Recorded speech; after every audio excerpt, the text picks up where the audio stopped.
hakikatin gözlerimiz önünde böylesine çarpıtılmasını şiddetle protesto ediyor. İnsanlığa karşı işlenen suçların faillerini Ankara'dan Gazze'ye direnişe bin selam. Ankara'dan Gazze'ye direnişe bin selam. kararlılık hareketi olarak görüyor. O onurlu insanları en yüce duygularımızla selamlıyoruz. Denizler, nehirler, özgür Filistin. Denizler, nehirler, özgür Filistin. Free Palestine. Real genocide in Palestine, joining many universities around the world, as we can see in America, in Paris, in Europe. Be free.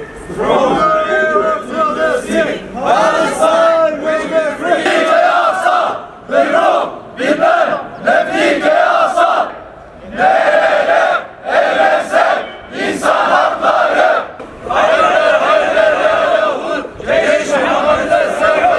Bizler burada bugün hakikat ile olan ilişkimizi yeniden gözden geçirmek ve ona olan bağlılığımızı ilan etmek adına toplanmış bulunmaktayız.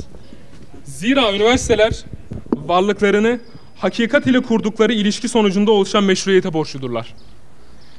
Filistin'de yaşanan insanlığa karşı suçlara sessiz kalan hiçbir kurum kendisini bilim, ilim ya da hakikat ile ilişkilendiremez. Zira sessizlik ahlaki meşruiyeti kaybetmek demektir. Sessizlik yapılan zulümlere ortak olmak demektir. Sessizlik gelecekte yapılacak muhtemel zulümlere, soykırımlara kapı aralamak demektir. Sessizlik insanlığa dair umutların tükenmesi demektir. Sessizlik berrak bir gökte çocuklar aşkına yapılan mücadeleyi terk etmek demektir. Sessizlik bir bebeğin ölümüne ağlayamayacak kadar taş kalpli olmak demektir. Sessizlik vazgeçmek, sessizlik yenilmek demektir. Bu yüzden dünyadaki birçok üniversitede olduğu gibi bizler de Ankara Sosyal Bilimler Üniversitesi'nin öğrencileri, akademisyenleri, idari personeli, fakat bunlardan daha da öte, merhameti kendine pusula edinmiş insanlar olarak İsrail'in Filistin'de yapmış olduğu soykırımı amasız, fakatsız ve en sert şekilde kınıyoruz. Çarpık kutsallıklarının ardına sığınarak binlerce bebeğin, kadının, yaşlının sebepsiz yere katledilmesinin hiçbir izahının olmayacağını ilan ediyoruz. Hakikatin gözlerimiz önünde böylesine çarpıtılmasını şiddetle protesto ediyor. İnsanlığa karşı işlenen suçların faillerini en kuvvetli şekilde lanetliyoruz. Ve Filistin halkının onurlu direnişini, yeni bir dönemin başlangıcına vesile olacak büyük bir fedakarlık, kararlılık hareketi olarak görüyor. O onurlu insanları en yüce duygularımızla selamlıyoruz. Umut dolu gözlerle bakan masum çocuklar aşkına yaşasın özgür ve güzel Filistin. Denizler, nehirler, özgür Filistin. Thank everybody for coming here. I, as a Palestinian, appreciate it myself, but I'm also sure that all the Palestinians in Gaza right now appreciate every single one of you. Today we're witnessing historic events, and we're here today as students, we're as academicians, as administrative staff from the Social Sciences University of Ankara. We gather today to send a direct message that we stand united in our condemnation of the genocide towards the Palestinian people. Our stance reflects a deep understanding of universal values such as truth, justice, and humanity. For the sake of women dying and for the sake of children being murdered, we say, long live resistance, long live Gaza, and long live Palestine. Thank you very much. Katil İsrail, işbirlikçi ABD. ونحن نمر بأيام تاريخية ونشهد التاريخ. وكمثال على هذه الشهادة اجتمعنا اليوم أمام هذه البنية التاريخية كطلاب وأكاديميين وإداريين في جامعة أنقرة للعلوم الاجتماعية. إن الهدف الذي يدفعنا إلى الاجتماع هنا هو إعلان أننا ضد الإبادة الجماعية التي ترتكب ضد الشعب الفلسطيني، وإعلان أننا بجانب الشعب الفلسطيني دائما وأبدا. موقفنا وموقف جامعة أنقرة للعلوم الاجتماعية يعكس فهمنا العميق لقيم الإنسانية العالمية، سواء كان ذلك الفهم متعلقا بالجامعة نفسها أو بالأكاديمية أو بالعلم أو بالفلسفة، وباختصار بكل القيم الأساسية التي تمثل الإنسانية. ونحيي هؤلاء الشرفاء بأسمى مشاعرنا من أجل أطفال أبرياء ينظرون بعيون مفعمة بالأمل. عاشت فلسطين حرة كريمة بالروح بالدم نفديك يا أقصى.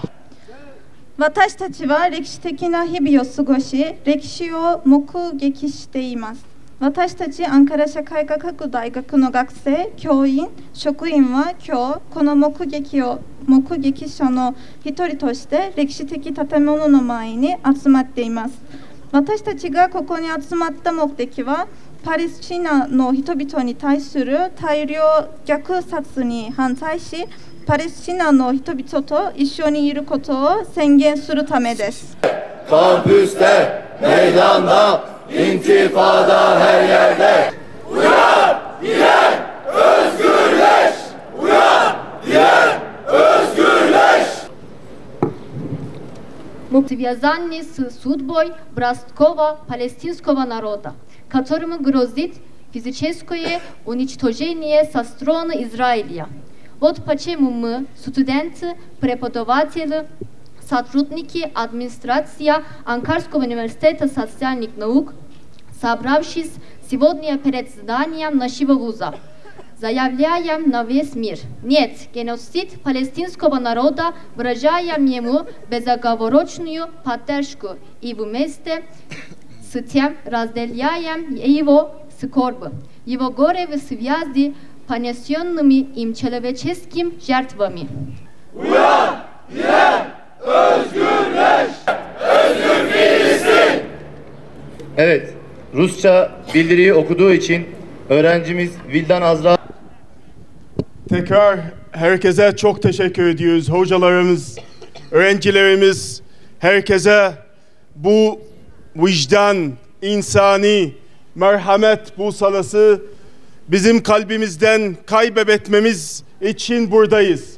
Size tekrar kalbimizden Gazze'nin adına, oradaki şehitlerimizin adına, oradaki yararlılarımızın adına size kalbimizden teşekkür ediyoruz.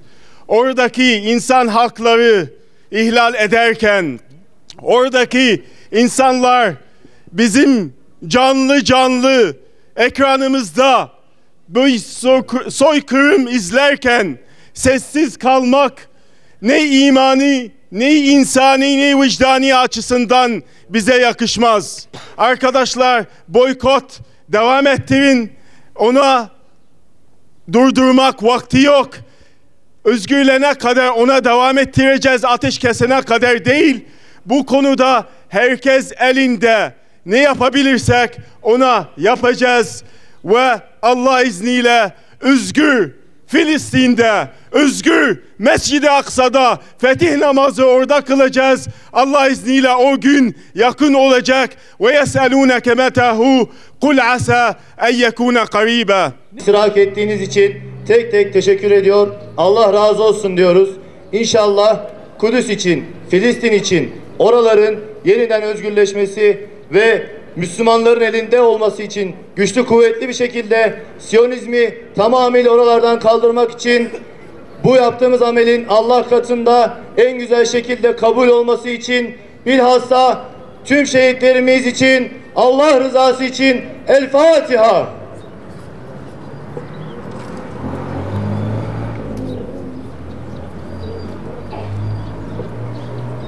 Programımız burada sona ermiştir. Katılımlarınız için teşekkür ediyoruz.